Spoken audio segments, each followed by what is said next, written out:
Okay, what's going on, guys? Welcome to a brand new episode of Energized. Ross, introduce the guest, man. We have Ireland's first ever UFC fighter, Tom the Tank Egan. Tom, how are you doing? I'm Still a doing tank. grand, yeah. Still a tank, Tom. I had to double flex for that intro, You're more than welcome.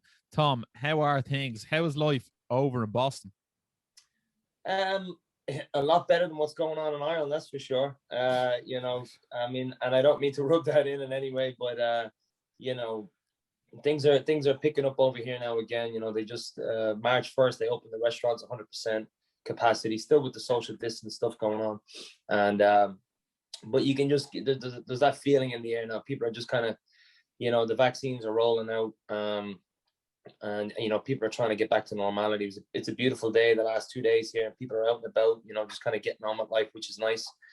So we're starting to reach somewhat normality here. I don't know if that's exactly the premise of the question maybe you were looking for there, or the answer, but I mean, in terms of my own personal life, I mean, things in Boston couldn't have been better. I'm very blessed to have the journey that I've had to be here in Boston, and to have the things that I have going on. But I mean, I can only imagine that when you're asking how things are in Boston, I mean, the big elephant in the room is obviously COVID and whatnot. So, but yeah, no, life's been great. I'm blessed that I'm able to do well. I've still been able to work throughout this, and but yeah, things are picking back up again. There's signs of all the local MMA shows starting to pick up again, hopefully. Jiu-jitsu tournaments here and Muay Thai and boxing stuff is starting to pick up again. So April, I think, at least in the northeast of the United States, which is where, a lot of MMA and stuff would happen for people who live in Boston or train in Boston, where all that goes on. That's starting to pick up now. So yeah, I mean, life's great. Just glad we're on the other end of this, at least over here. Like I said, I didn't mean to rub that in about being better. No, you know what? I'm always happy for people who are, actually been able to live some form of normality of life. Well, so when like I said, when I say that, it also comes out of a place of a little bit of anger, because I feel what's going on over there. I have my parents, my brother in Ireland, a lot of my friends, and it's kind of infuriating, when I see that. And that's kind of where I was coming from. That comment was a little bit more towards the kind of, I feel that annoyance, from people. Don't worry. Next time we come over, you can hit Ross a dig just to let that out. I'm only messing. But like Tom, like I just set it off here. Like it was Paddy's Day last week, right? And myself and Ross, we plan out stuff like a couple of times, a couple of months in advance, and we were like, right, St. Patrick's Day, we get Tom on, perfect. It was just like a match made in Irish folklore heaven. And then obviously things like we knew this would be like a sort of a longer form chat rather than like a just in and out job. So we were like, here, look, we want this to be like good, a proper sort of chilled out, good bit of crack. Because even myself and Ross, I know COVID's been here basically a year now, but like ever since like COVID came, we went hell for leather with getting more and more guests on. And then like even on UFC 259, we were featured on the UFC 259 countdown video. So like we're just like grinding. We're just making the most of like tough times, That's the way you got to do it. Look, when you have something that you can put your mind to and keep you busy, that's what's so important with this. And I was talking to a friend of mine there in Ireland, an MMA fighter there, Cian Kelly. We were talking back and forth yesterday. Been on the show. What's that? He's been on the show. Yeah. Shout out to Cian.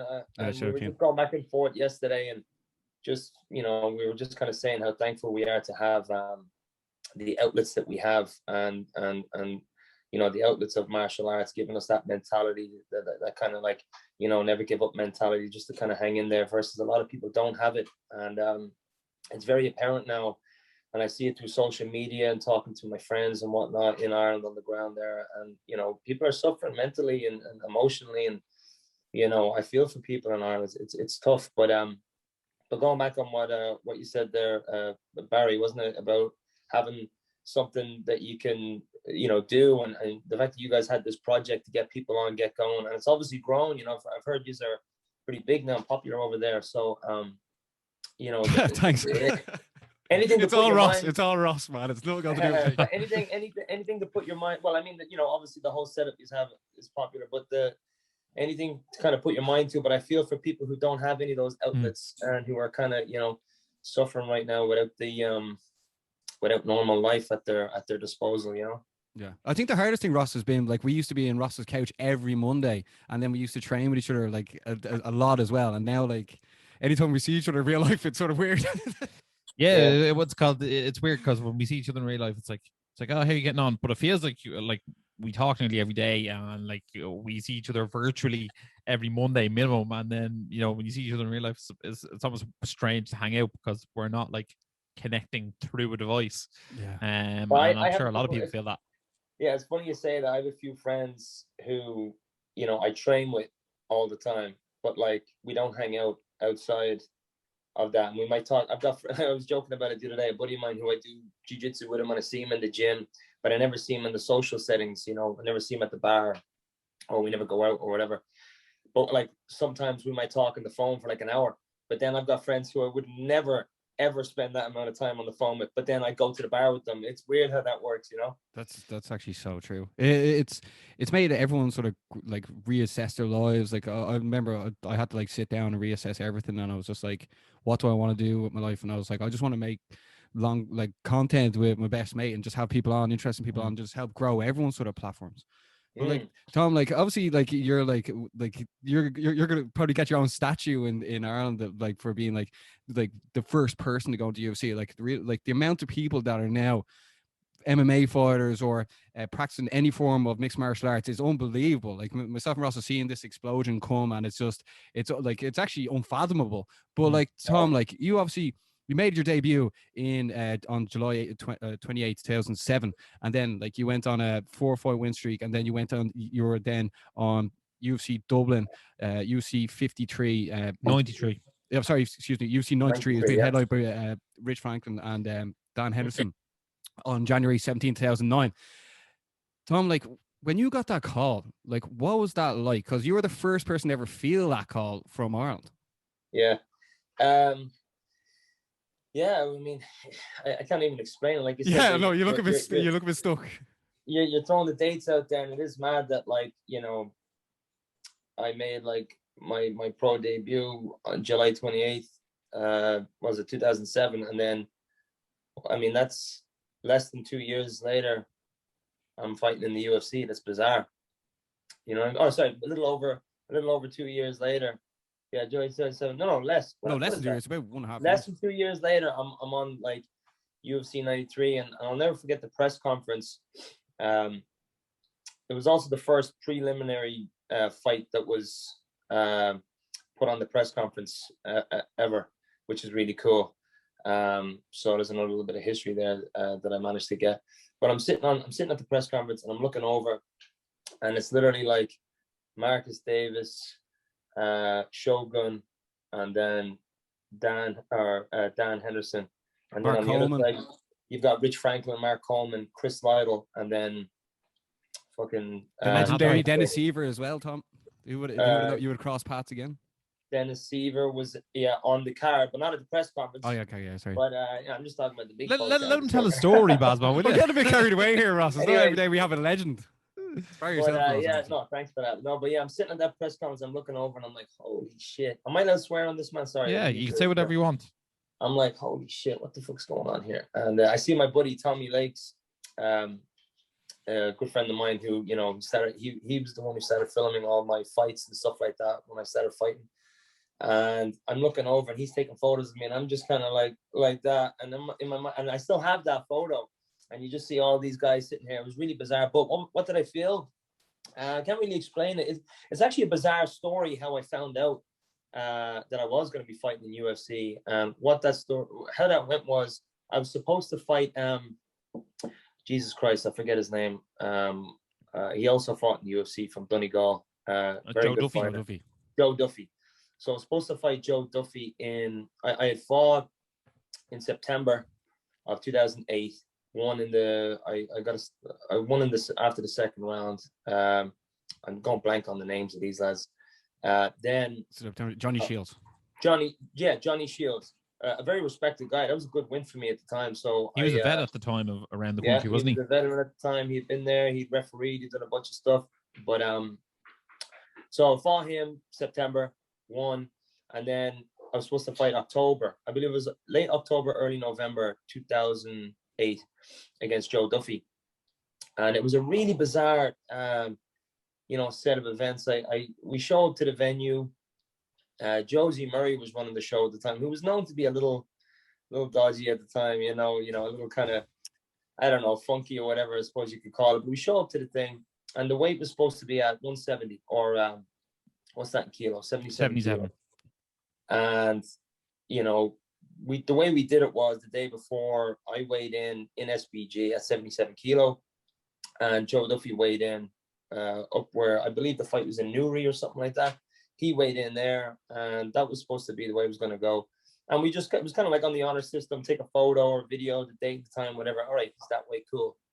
So I show up, and when we show up the day before, we show up on the day of the fight, right? On the day of the fight. So we weigh in the day before, we send each other pictures, videos. All right, no worries.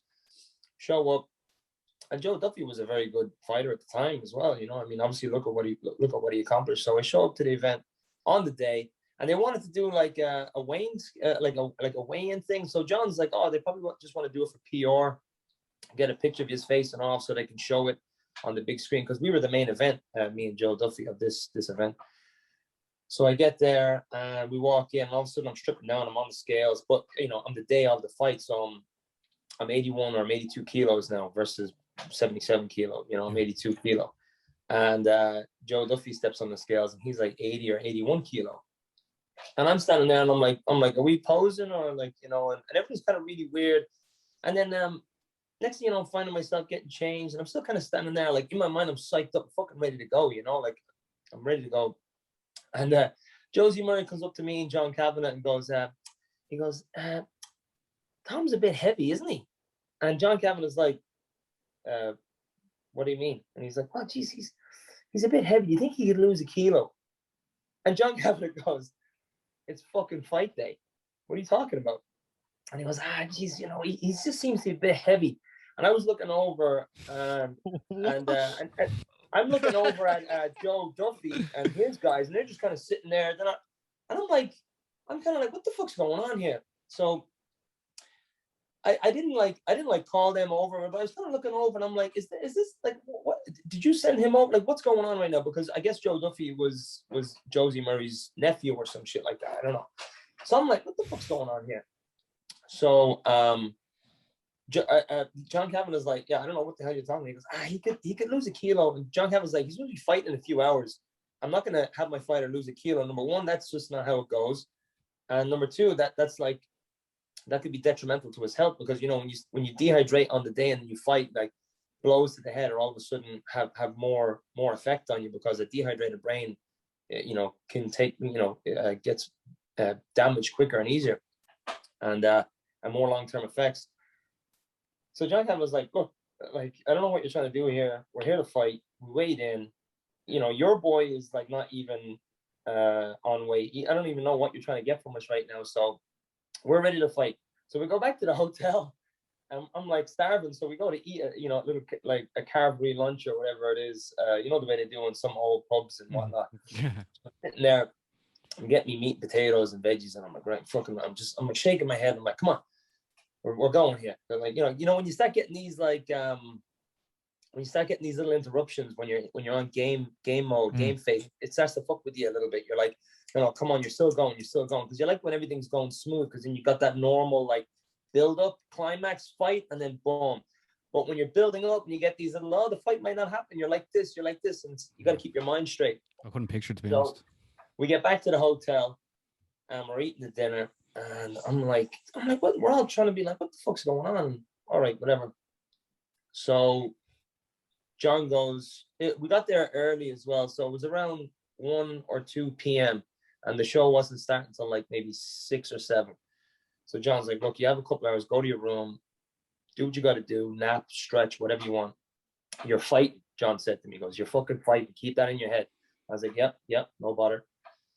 So go upstairs, went to my hotel room, laying down, and you're sitting there going, oh, what the fuck, trying to get my head in the zone. John Kavanagh knocks on the door, comes in, and he goes, they're not fighting.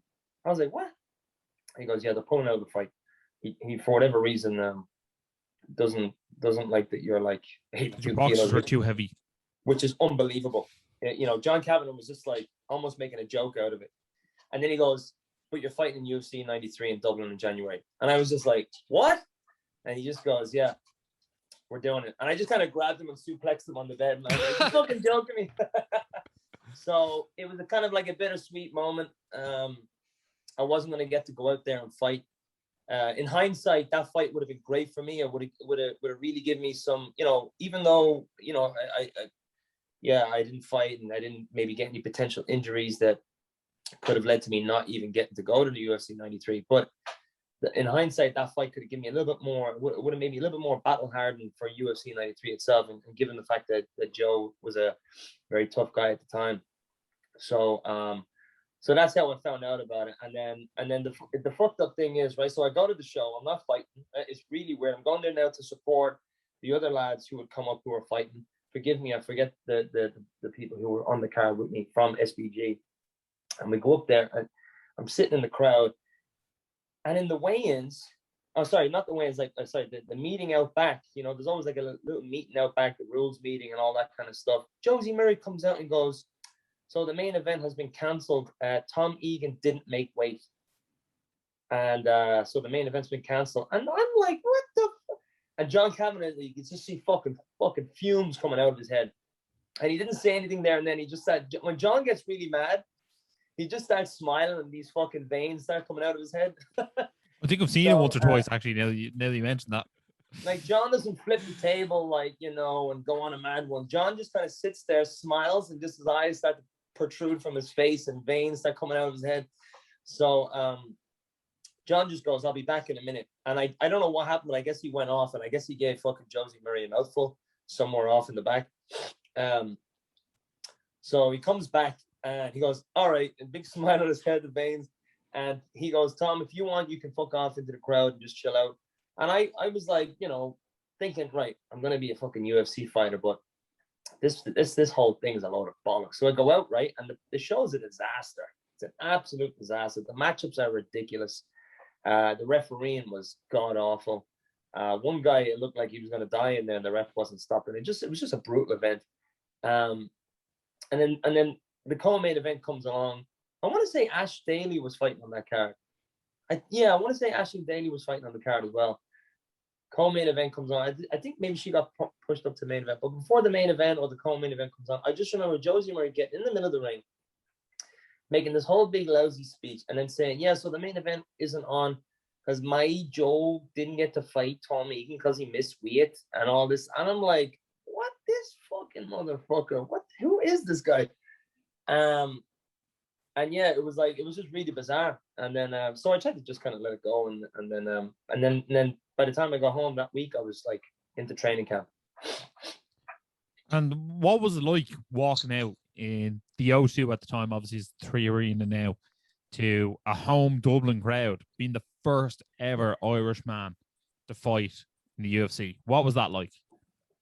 It was unbelievable, but if I'm going to be honest, I never thought of any of that stuff. And like, I would just say to myself, right, you're going to fucking fight here. Just get out here and do what needs to be done. Just block out everything. I actually felt, I remember saying after the fight as well, and even in the moment, I actually felt more relaxed, if not kind of, kind of a little, it was kind of suspect how relaxed I was in the moment. I just kind of was just going with it, having the crack, doing what I needed to do. But I just kept telling myself, I wasn't building up the history, and I wasn't building up and the significance of what was going on in my head. I was just like, Tom, you're going out here to do what you do all the time. Just get out and get the job done. So I felt pretty confident. And if you're rewatching, you look when Bruce Buffer's calling me, you can kind of see I'm very relaxed in my face. Now, whether that's a good thing or a bad thing, I still felt pretty good, but maybe I was a little too relaxed in hindsight. But and then fucking John Hathaway comes out, and he was like a bear. It was like fighting a bear. And well, in fairness, anyway, he's a bit of a strange character, because he went like 17-2 in his career, and like in 2014 he lost to Dong Young. Yeah, out in Shanghai, I think it was. And then like in 2014 and hasn't fought since. So like I don't know what happened. Really weird. Like he's inactive on everything. Like we've briefly had a little back and forth here throughout the years. Just kind of, he's a very nice lad. He's a great man, and but we've had little exchanges here back and forth. Actually, funny enough, friends of my family are good friends with friends of his family in a weird. I don't know, it's through golf and whatnot. Yeah, so I've never really heard too much about him. But an interesting story behind another kind of fun story. Don't mind the noise in the background. My dog's just trying to figure out his bed. But another funny story behind the whole UFC Dublin thing, which again, I'm not saying that this contributed to the reasons why UFC ended up in Dublin, but I was at UFC Belfast, and John Kavanagh was cornering Rory Singer at the time, who was on the Ultimate Fighter, and it just so happened that the friends of my family who actually know John Hathaway's family, one friend of mine, Dwyer McCauley's name, is a great man. He was working for Setanta Sports at the time, and they obviously got the coverage for the UFC fights. And so when they got that contract, they were getting given tickets to go to the fights and the events. So he would just turn around to me and say, "Here, Tom, I'm not going to make it here. Here's a couple of VIP seats. Go take you and your friends." That's actually how McGregor ended up getting that photo with Chuck Liddell. You know that photo with Chuck Liddell that he has with the young one? I took that photo. That was at UFC London. I brought McGregor to one of the events there. I forget who was fighting on that. We actually met the Diaz brothers at that event, which is another really bizarre story. I'll share with you after. That would have been an epic photo. Imagine he had the Chuck Liddell McGregor one if it was him and Diaz. That would have been so funny. Well, we bumped into, it was a really bizarre kind of encounter because the Diaz brothers were kind of just walking around the crowd, and Conor spotted them out, and we went up and said hello to them, and but Conor was real standoffish. I was the one chatting to them, and it was a really weird interaction. And then to think that years later they'd actually be fucking having this whole thing. But so UFC Belfast, I'm sitting there, and Rampage Jackson had just knocked out Chuck Liddell, won the light heavyweight title. Forrest Griffin was fighting on the card, and then I believe it was Yushin Okami versus Rich Franklin was the main event in Belfast, and they brought Randy Couture over because Randy Couture, I think, had just beaten Tim Sylvia, and he was like a god at the time. And so after the fights, I'm talking to John Cavan. John's like, right, back then the UFC used to have their after parties in like the hotel venues, in the lobby of the hotel or the foyer or whatever, or the bar, the hotel bar, where everybody stayed. And unlike now, obviously fighters have their own sponsors and they do their own shows and clubs or their own after parties and clubs and whatnot. So went to this after party, and it was a mad scene. You had like Forrest Griffin, Hodger Gracie was there, Rampage Jackson, Dana, the Fertitta brothers, Joe Rogan, Eddie Bravo, there was like a who's who there. Randy Couture was walking around. It was just bizarre. It was like I'll never forget. I walked in the bar with my buddy Brian Fury. Shout out to Brian. Brian's a great man. We walked into the bar and because we had bumped into Bruce Buffer at the show, and he goes, "Boys, you made it. Come on in." And he brought us to the bar and grabbed us a drink. It was mad. So like at one point of the night, I'm in this little circle, and we're all kind of half shit faced. It's me and my buddy Brian, Rampage, Eddie Bravo, Joe Rogan, and there was one other person there, John Kavanagh. Oh no, John Kavanagh wasn't in the circle, but he was kind of off to the side, rolling around on the ground, which John usually does when he's drunk, right? So we're in this little circle, and Joe Rogan and Eddie Bravo are high as fuck. They're going in and out of the bar smoking hash, right? Because they were trying to get fucking their little dose, for the night. So but this is halfway through the night. Say 2:30 or 3 in the morning, this little circle we're having right now. And Joe Rogan's like, asking me questions about Ireland and MMA. And hold on one second. Yeah, go ahead. So it's 2:30 in the morning. We're in this little circle, and Joe Rogan's asking me about Irish MMA and all this kind of stuff, and I'm like, look, listen, I'm like, Belfast is great and all, but I said it's not really Ireland. I said, you just need to come down to, and that's nothing against my Belfast. I fucking love Belfast and I love the North. I just said to them, I said, if you want to get the real fucking crazy shit going, you got to come down to Dublin. And Joe Rogan's like kind of high. He's like, oh yeah. He's like, Eddie, you hearing this? And Eddie's like, yeah, man, yeah. And I'm like, yeah, you've got to come down to Dublin. And I started dropping names like Ashley Daly. I dropped McGregor's name. I started dropping Chris Fields, Carl Pendred. I was like, we got a fucking whole host of lads down there. You should come down to Dublin. And I shit you not, in that moment, Dana and Lorenzo and Frank Fertitta were squeezing by. They were like trying to, go out. I guess they were finishing out the night. And Joe just grabs Dana and goes, Dana, come here, listen to this. Dana kind of leans big fat head and he's like, what's up? And I grabbed John, get over here. And John had been rolling around the ground. I said, you've got to come to Dublin for MMA or for the UFC. And John's like, yep. Listen to this guy. Like, John's funny when he's drunk. And Dan was like, oh, yeah. And I'm like, yeah, you got to come to Dublin. I said, Belfast is great, but the roof will blow up if you come to Dublin. And Dan was like, all right, yeah, we'll think about it. You hear that, Frank? And Frank's like, yeah, cool. And then they went off. But it's just so funny that I ended up fighting on that card after telling them that. It was bizarre.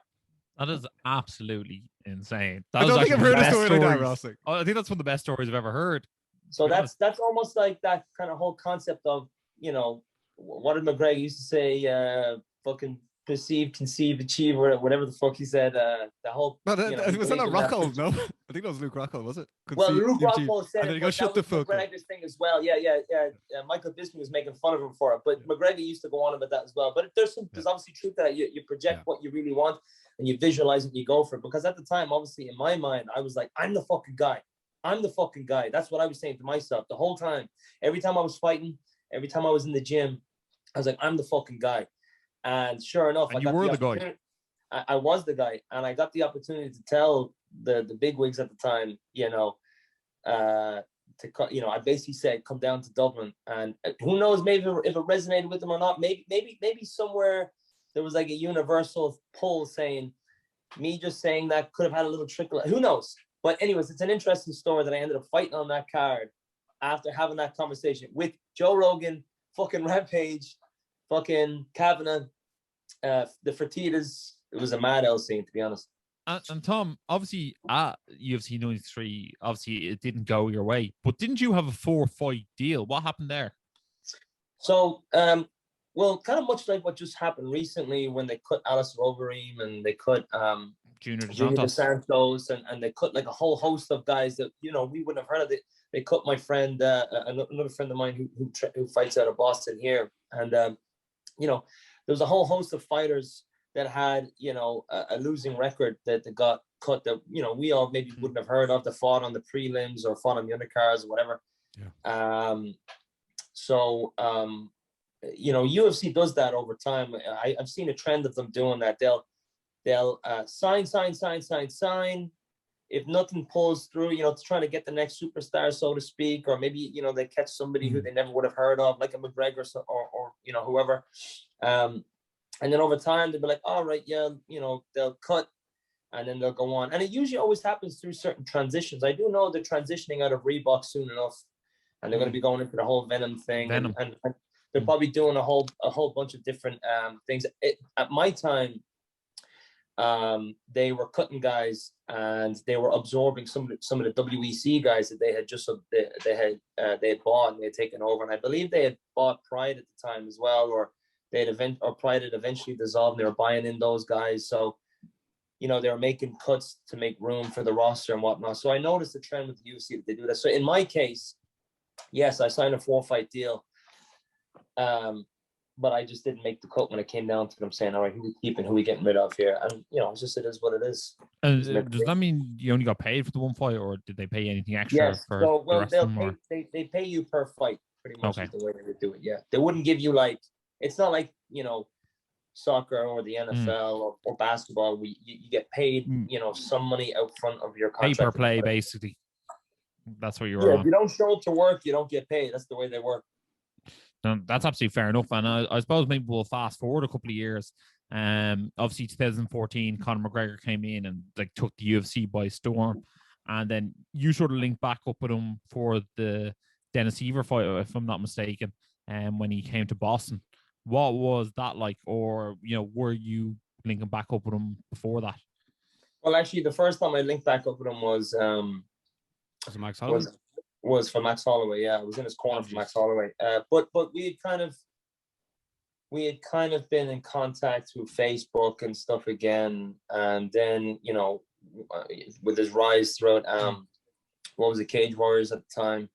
and I was competing as well. He was competing, and then after his UFC debut, I was back in Ireland at the time, and we ended up doing a bit of training together, a bit of sparring together. And then he was set to fight Max Holloway, and then he just announced on fucking Ariel Helwani that I was going to be in his corner. I was like, well, I didn't even fucking know that. All right. So then I got a message from Kavanagh and Conor like the next day or the following few days saying, oh, can you be in the corner? And yeah, when he came here, I looked after him. I had like local restaurants cooking for him. I had him all set up, and like, I pretty much got him anything he wanted when he was here. That I always remember seeing you with Conor on your back, and then he's like you're like he's pretending you're a horse and you're running through the courtyard into like yeah. So that was actually for the Seaver fight. Oh, that was for the Seaver, was it? But it was so just that was like that was 2015. That was for the Seaver fight, and yeah, because at the time those gypsy call out videos were getting pretty funny, and your man calling it sign me and fucking Big Joe Joe Joyce Jr. I think his name. Oh, what was his name? Yeah, Joe Joyce. Yeah, one of the Joe Joyces, whatever. But so we were always making fun of that in the gym during the camp. So it was like I was carrying him on his back. He was like, "Oh, go on, sign me. And like I always remember those times, especially because like that's when everyone was just really just like, wow, what is going on here? But like, and then like obviously needless to say, like Conor went on and they made a movie, and they like when you sort of watched that movie, did you like all the old times just like the floods of memories just go through? Because that was a special time, not only just for like Conor himself, but like Irish MMA as well, like. And even Ireland as well. I do remember, people in Ireland. I remember watching even just business owners and young entrepreneurs in Ireland, having that extra little bit of confidence, saying, "Fuck it," I just felt like everybody at the time there was a good energy in the air with people in Ireland at that time. Watching this guy come up and people saying, "Oh, that's a cool story," and getting inspired, and watching this guy saying, "Fuck it, I'm gonna go and attack the world and I'm gonna get it done." And it was a really, really unbelievable time. But watching the movie definitely has a movie. I can't believe it. Yeah, it's interesting. It's interesting. And Tom, do you have a favorite Conor McGregor moment? A favorite Conor McGregor moment? Was it that courtyard one? My favorite Conor McGregor moment for me personally, geez, I don't know. There's so many of them. That's an interesting one. I love the one where we were talking to Arnold Schwarzenegger. That was fucking brilliant. We're in the Mac Mansion when he showed up. That was unbelievable. I was sitting there with my phone. Arnold Schwarzenegger had just FaceTimed my brother. He had sent Snapchats out to my friend who's a bodybuilder in Ireland. He was like such a good man, like to talk to. Like he's like zoned in on you when he's talking to you. But like he had just FaceTimed my brother, he had just done all these Snapchats for me, and now I'm like, here, listen, I really want to show you my back squat. Can you critique my back squat? So I fucking pulled up a video of my back squat, and that was right when Conor got done with his Arnold Schwarzenegger's girlfriend at the time, or his partner who he was seeing. I think they're still together. She was Conor's physiotherapist, so she came over and he came over after his little consultation with his little mug, and he's like looking and he goes, I knew you'd be showing him something like this, and there's just like a funny photo of like Arnold critiquing my back squat with McGregor looking at me. It was a mad out. That was pretty much a good time, yeah. Tom, you must be one of the most popular people in Boston with all these stories. Like people must be like, shh, Tom speaking. I wouldn't go around and throw these stories. I'll do it for these little moments, but I wouldn't be going around and trying to live off it. I just try and live off of what I do and how I do it. No, I don't even think you will be, but I'm sure anytime McGregor comes back around in the McGregor fight, they're like, Tom, tell us another McGregor story there, will you? Yeah. Tom, could you have foreseen this? Because obviously you were in 2009, we just said, and then Conor didn't make his debut till 2013. So 14. were you surprised? Oh, sorry, 2014. Were you surprised at such a long time for another Irishman to go in? And then also, are you surprised at how big the UFC and mixed martial arts got, and even especially in Ireland? Well, I wasn't all that surprised with how big the sport had grown in Ireland, because I could really feel it after UFC 93. There was just, like I said, there was just a big buzz in the air. Like I could feel there was like you know, after I had lost, and then that's pretty much when I moved over to Boston. It's almost like there was like, and then I got cut, obviously. So there was almost like a void there. There was almost like a power vacuum, like, you know, there was a race to the top, so to speak. I could feel it, and you could see it as well in the gyms. All of a sudden, the work ethic, you know, improved a lot more. Whenever I'd go home and do a bit of training with some guys, I just noticed it was like a work ethic. There was an energy there that people were like really wanting to get on this, having seen somebody like me come up and do it. So it was just amazing, you know, seeing that energy and feeling it. But no, I wasn't all that surprised to see that growth, because I could feel it and I could see it, like I said. And then regarding like the length of time that went by, that it was just a necessary amount of time. What's up, son? It's just my dog here. It was just a necessary amount of time that needed to go by for the sake, you know, for the right amount of errors to happen, for some wins, some losses, to learn from all these things. So yeah, what was it, 5 years before another Irishman went into the UFC? I mean, that's a perfect amount of time in my opinion. So, and it was actually a very, very good time to come in on it as well, because the UFC was growing and there was a lot more, you know, the UFC was willing to put a little bit more effort into these other guys that were coming up, you know. Yeah, just a couple of more things for myself before I let you go, Tom. Yeah. That dog sounds hungry. I'm only joking. No, he's not hungry. He's just sitting here. Wants you. Can you show us some? Can you show us some? There. Look at that face. He's gorgeous. Look at that face. Cisco, say what's up. He hates the phone. Whenever Like you have the UFC cup as well and everything. But Tom, like yeah. it's amazing how like you inspired the man that's inspired like millions of people across the world. Like myself and Ross, like obviously seeing Conor coming through, he was the first ever person to walk the walk and talk the talk and walk the walk, and like he's definitely inspired our determination to keep putting out content and have the crack and have people on and listen to their stories. But like it's just unbelievable stuff. But like looking at the sort of Irish MMA scene now, like have you been who have you been keeping an eye on, or like who sort of excites you, like who gets you off your seat? I'll be honest with you, I haven't been I'm pretty bad at like keeping up with stuff, even with the UFC. Like people are like, oh, did you hear so and so, and I'm like, I haven't really, like, because it's not that I don't have the interest. When the names pop up or I get to watch these guys, I love it. But yeah, forgive me, I don't know names right off the bat, but I do see, like, I know, like, Chris Fields and Tom King have a killer gym. They've got a great bunch of guys. That kind of gym stands out to me right now. I'll be excited to watch when things open up again, to watch that gym thrive, because I know they have a lot of good guys. Obviously SBG guys as well. No names in particular, I suppose, but like, you know, certain gyms I can see, certain gyms are building up some good fighters and good caliber of guys.